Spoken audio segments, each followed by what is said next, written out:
O expediente terminou. As portas automáticas foram travadas e as luzes do corredor principal já se apagaram. Mas eu sei o que ficou para trás. Puxe uma cadeira, você está nos contos do zelador noturno. Sou fã do canal, escuto sempre voltando do trabalho na linha sul do metrô aqui de São Paulo. Mas o que me aconteceu na última terça-feira me fez perder o sono, e achei que o seu canal seria o único lugar onde as pessoas não me chamariam de louco. Se for ler no canal, pode usar meu nome real. Não devo nada para aquela empresa mesmo. Tudo começou quando fui chamado para uma entrevista de emprego de suporte técnico. A empresa se chamava Vetor Soluções Integradas. O endereço era um prédio comercial antigo, daqueles cinzentas e imponentes, bem no centro de SP, perto do Vale do Anhangabaú. Cheguei lá às 5:30 da tarde.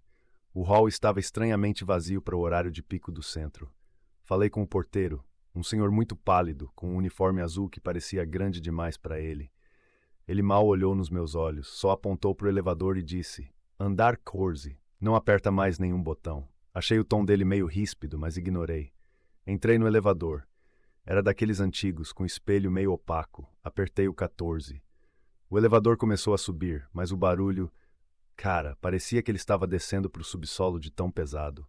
Quando as portas se abriram, o andar estava na penumbra. Uma luz fluorescente piscava lá no fundo do corredor, fazendo aquele zumbido irritante. Bzzz. A recepção da empresa era uma sala pequena, com 3 cadeiras de plástico azul daquelas de rodoviária e um balcão de fórmica. Não tinha secretária, só um interfone preto, daqueles de gancho em cima da mesa. Fiquei esperando uns 10 minutos. O silêncio daquele lugar era bizarro. São Paulo lá fora é um caos de buzinas, mas ali dentro parecia que tinham envelopado o andar em isolamento acústico. De repente o interfone tocou. O som agudo me deu um sobressalto. Atendi. A voz do outro lado era metálica, sem nenhuma entonação humana. Não parecia homem, nem mulher, nem gravação. Parecia um sintetizador antigo tentando imitar a fala. Felipe Andrade. Entre na sala 3 à sua esquerda. O diretor o aguarda. Fui até a sala 3. Quando abri a porta, o choque. Não era uma sala de escritório. Era um cubículo sem janelas, as paredes pintadas de um verde hospitalar descascado. No meio, uma mesa de ferro e 2 cadeiras. Sentado ali, estava o entrevistador. Ele vestia um terno cinza impecável, mas o tecido parecia estático. Não sei explicar. Era como se o terno não fizesse dobras naturais. Mas o pior era o rosto dele. Ele sorriu quando entrei, só que o sorriso dele abriu demais. Sabe quando você percebe que a musculatura de alguém está fazendo força para imitar uma expressão? E ele não piscava.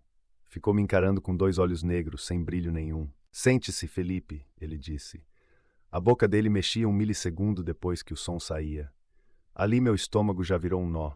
O instinto de sobrevivência gritou para eu correr, mas minhas pernas simplesmente travaram na cadeira. Ele começou a fazer perguntas, mas não eram perguntas de normais.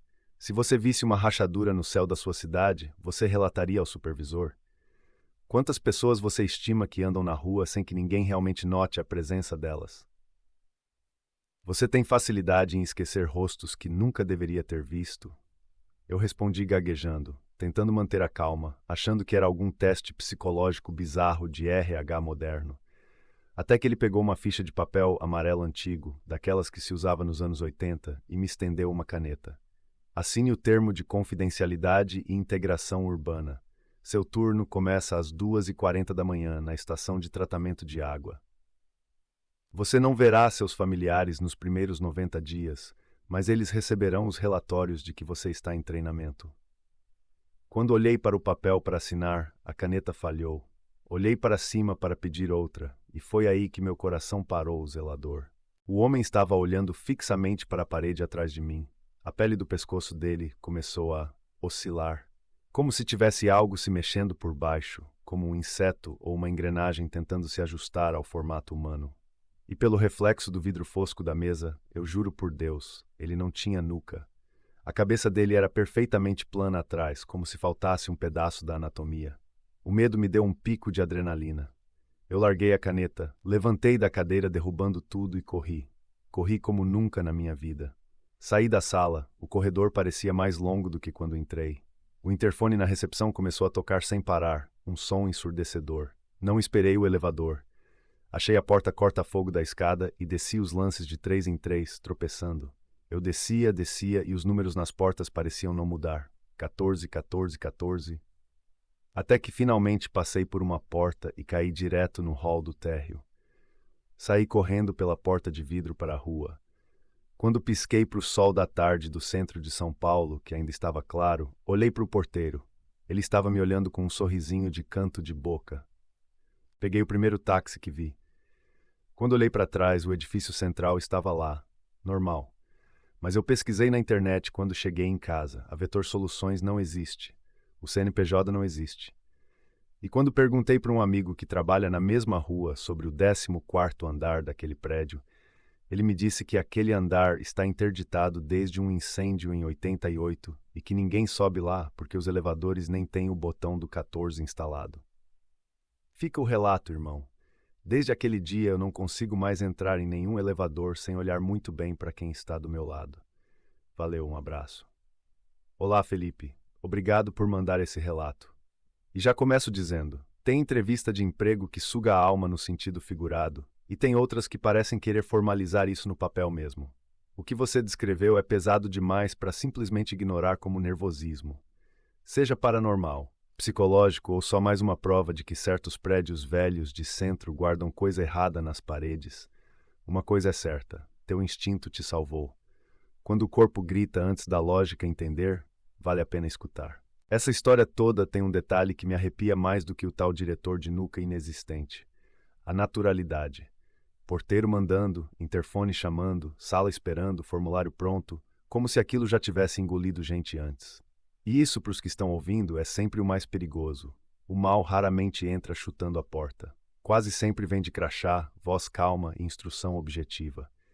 Meu conselho é simples, Felipe. Não alimenta a paranoia, mas também não tenta bancar o durão e fingir que nada aconteceu. Se isso ainda mexe contigo, atrapalha teu sono ou te trava em elevador, procura ajuda de verdade. Coragem não é voltar no maldito 14º andar. Coragem é cuidar da cabeça antes que o medo alugue um apartamento nela. E para todo mundo que está ouvindo, se numa entrevista o sujeito pergunta menos sobre currículo e mais sobre rachadura no céu, presença despercebida e sumiço da família, talvez a vaga não tenha vale-refeição. Talvez tenha só vale-condenação mesmo. Eu sou o zelador noturno. E por via das dúvidas, se o entrevistador não piscar uma vez sequer, atualiza o currículo em outro lugar. Esse foi mais um relato, baseado em experiências reais e em realidades paralelas que ainda não conseguimos decifrar totalmente. Se você também tem uma história e quer compartilhar e ouvir ela contada aqui, escreva para o e-mail contosdozeladornoturno@gmail.com. Obrigado por acompanhar e não se esqueça de deixar o like, se inscrever no canal e ativar as notificações para sempre receber novos relatos assim que forem postados. Até uma próxima vez.